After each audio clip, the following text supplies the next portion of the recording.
Schauf and Jared Smol of DraftSharks.com here to talk you through some of the best fantasy football websites for 2024 for various uses. And Jared, we're going to start it out by talking about the sites that are best for hosting your leagues, and redraft comes first because that's still what the most people play. It's the most predominant format. The best site on which to play it, though, might not necessarily be foremost in your mind, might not be something you've ever heard of before. Jared, what do we have as the top redraft site? Yeah, Fantrax gets our top billing for hosting your redraft leagues. A bit of a hidden gem, I think. Now, there are free and premium versions for Fantrax. We've found, though, that the free version is going to work for most players. Fantrax is very user-friendly. We love the clean, modern interface, just really intuitive stuff. And tons of customizable league settings on Fantrax, different roster settings, different scoring settings, different playoff formats. So kind of however you want your league to run, Fantrax can very likely handle it. Our number 2 league for hosting redraft is Sleeper. Now, Sleeper is free no matter what, and there's no paid setting. You get everything for free. Again, lots of room for customization. I think Sleeper wins on their app. I think it's a very clean, modern app, very easy to use. Now, there is some learning curve we found with Sleeper. It might take you a few weeks to get comfortable with it. But again, once you're comfortable with Sleeper, it's very simple, easy to use, and can kind of handle any league setting you might think of. Yeah, I would say maybe one key difference between Sleeper and Fantrax and some others is that there is a steeper learning curve. There are going to be some people who are just never comfortable playing on it. So you want to keep your specific league in mind. You want to know the players that you're bringing into it before going with Sleeper. I'm going to talk about the older platforms, the already, if you want just a free website, you don't care so much about the app, you don't care about a sleek interface, or you just want to keep everybody in a common place that they already know. Yahoo, there's nothing wrong with Yahoo. And I find it better than ESPN, but I'll get to that in a minute. If you don't want to try to get all your league mates to a new spot like Fantrax or Sleeper that we already talked about, like I said, Yahoo does not have as much customization as those, not nearly as much really, if you're looking for a specialized league. Most redraft leagues, though, are pretty standard in what they're looking to do. You can vary the scoring settings by category. That's available on Yahoo. It's got free leagues. And if you're playing with people who have been playing fantasy for a while, they've probably already got a Yahoo account. So it's just easier for people to get going on there. There is an app. So if you have a mix of people, some who don't want to use the app, some who do, the Yahoo app has gotten better. I use that to manage my current Yahoo league that's been playing with keepers for more than 20 years now. So we've got all types of folks in that league. I can recommend still using Yahoo. ESPN, not as good a user experience in my experience. It's tougher to navigate than Yahoo. And the draft on ESPN.com notably does not work well with our drafting software via the app. You can draft on ESPN with the draft war room from Draft Sharks on your desktop just fine, but the sync won't work because of how ESPN sets up its API if you're looking to draft through the app. You and I can agree that people should not use CBS. It's amazing to me it's as popular as it still is. It's expensive. It's been a poor user experience for me every time I've been on there. If I'm looking for a place to pay for a league, I'm just going to go to my fantasy league.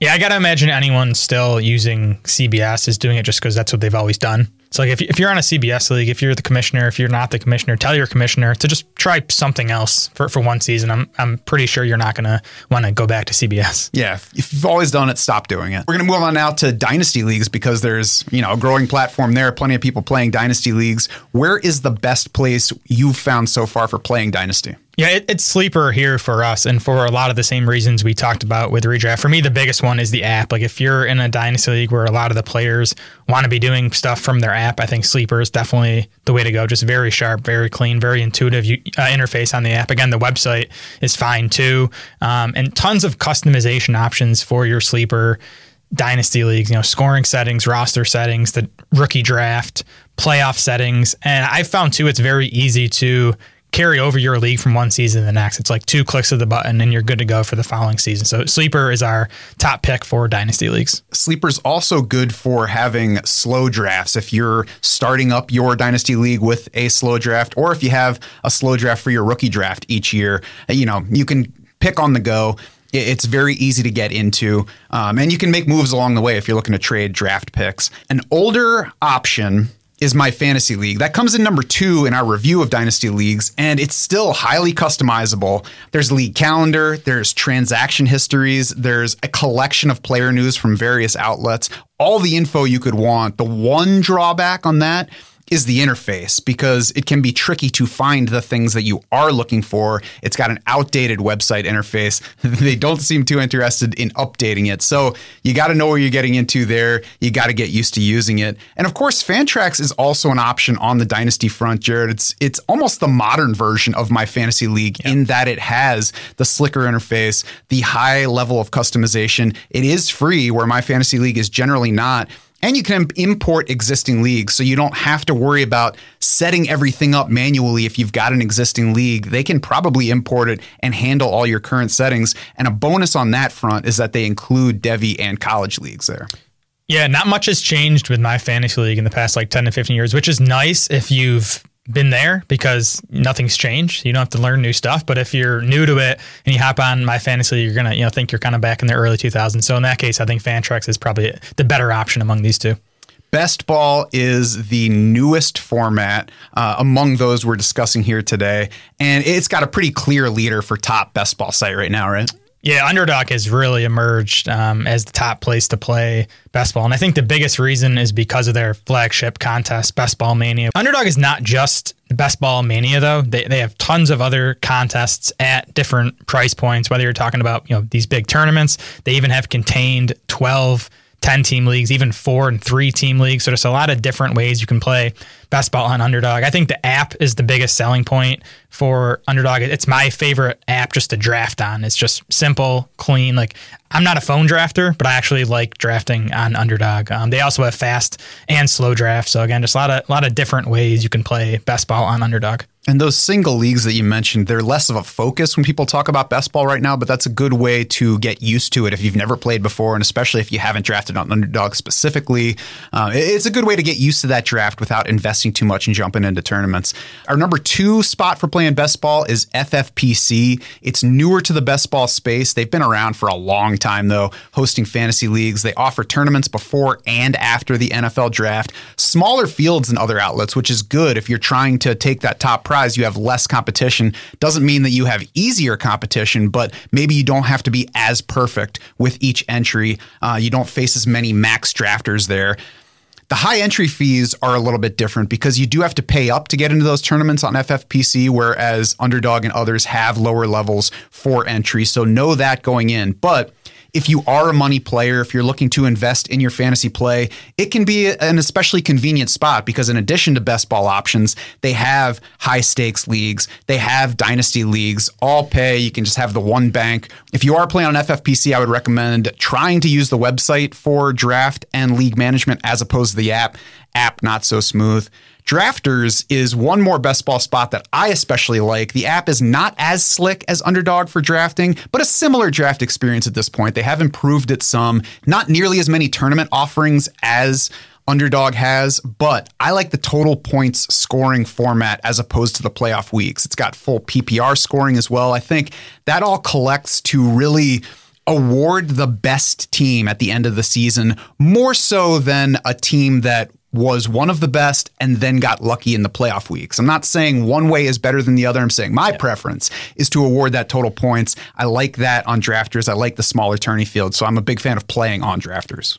I like drafters because their big contests usually don't fill, which, maybe not the best thing for drafters, but good for us players. And it kind of increases our EV. I think the big takeaway here is that Underdog, FFPC, drafters, they're all different formats. So you can, I think, ideally play all of them. But if not, pick the one that you think suits your game best. Yeah. Let's wrap this up with some of the best websites we use for our own statistical research. Now, you're probably at DraftSharks because you don't want to do all of your research on your own, but it never hurts to have the resources to look into stuff when there is something that you want to find out more on and don't necessarily have that info at the ready. Jared, why don't you kick us off with your top site for stat research? Yeah, if I could only have like one site to use for research for the rest of my life, which would be tough, but if I had to choose, I would go with Pro Football Reference. They have just a really clean, simple display of basic things like seasonal stats, game logs, advanced stats, like red zone carries and targets, carries inside the 5-yard line, targets inside the 5-yard line, average target depth, yards after contact per attempt, broken tackle. So it's more than just the basic stuff. You could get away with just Pro Football Reference, I think, for all of your fantasy research. Agree. Pro Football Focus is next on our list. I know it's a site that both of us use quite a bit, and it's just got different stuff. You talk about advanced stats. That's the specialty of Pro Football Focus. Some of it is their own proprietary stuff, like player grades in different areas. It's a good source of snap counts, of route counts, and I mean, that's become more important in analysis because it tells us how much a guy is on the field, and that makes it easier to measure how efficient he is in his performance. We can look at wide receivers slot usage, which is different from playing on the outside. You can really get as deep in as you want. I think one thing to be wary of is to know what you're looking at and know how to treat it. Just because it's a website that does its own grades and presents them doesn't mean you treat it as gospel. Yeah, the PFF player grades are definitely controversial in the fantasy industry. I think they have plenty of value because I don't watch every single play of every single game. These guys do. They assign grades for all these guys, so I definitely think there's value. The other thing I'd say with PFF is be careful of getting too far into the weeds with some of this stuff. Like a lot of the stats are interesting, but they don't really impact fantasy production. Why don't you tell me about FTN Fantasy? Because I think that's one you use more than I do. Yeah, well, FTN Fantasy is the new home of DVOA, which used to be on Football Outsiders. It's now on FTN. That's something I use quite a bit, especially during the season. It's just a measure of team strength, and not just overall team strength, but they kind of splice it out into, run defense and pass defense, run offense, pass offense. You can kind of, get a better idea of matchups by using DVOA. So that's a big thing I use during the season. And then FTN is also my go-to source for plays run for each team and also offensive pace, whether it's overall pace or situation neutral pace. One final stat site that I like to use is Player Profiler. It's a good, quick source for those advanced stats we touched on earlier, especially stuff like testing. They've got testing percentiles for 40 times coming off a guy's combine performance, speed score, which combines 40 time and weight to show you bigger guys that can also move well for their size, burst score, stuff like that, to show you guys that are good athletes, which we can combine with stat production to see who has upside. Also, College Dominator is another big one because it tells us somebody who has claimed a bunch of their team's work when they were in college, and that can portend NFL success. So good background stats to look at as we're trying to decide what to think of players, especially when they're new to the NFL. So those are some of our favorite sites for various fantasy football purposes. If you're looking for the best site for fantasy football advice and tools, you found it. We're here. DraftSharks.com features a long record of rankings accuracy and the most powerful set of tools in the industry. Check the Fantasy Football Tools playlist on our YouTube channel for more, or go ahead and jump in. Become a DS Insider today to take full advantage of all we've got.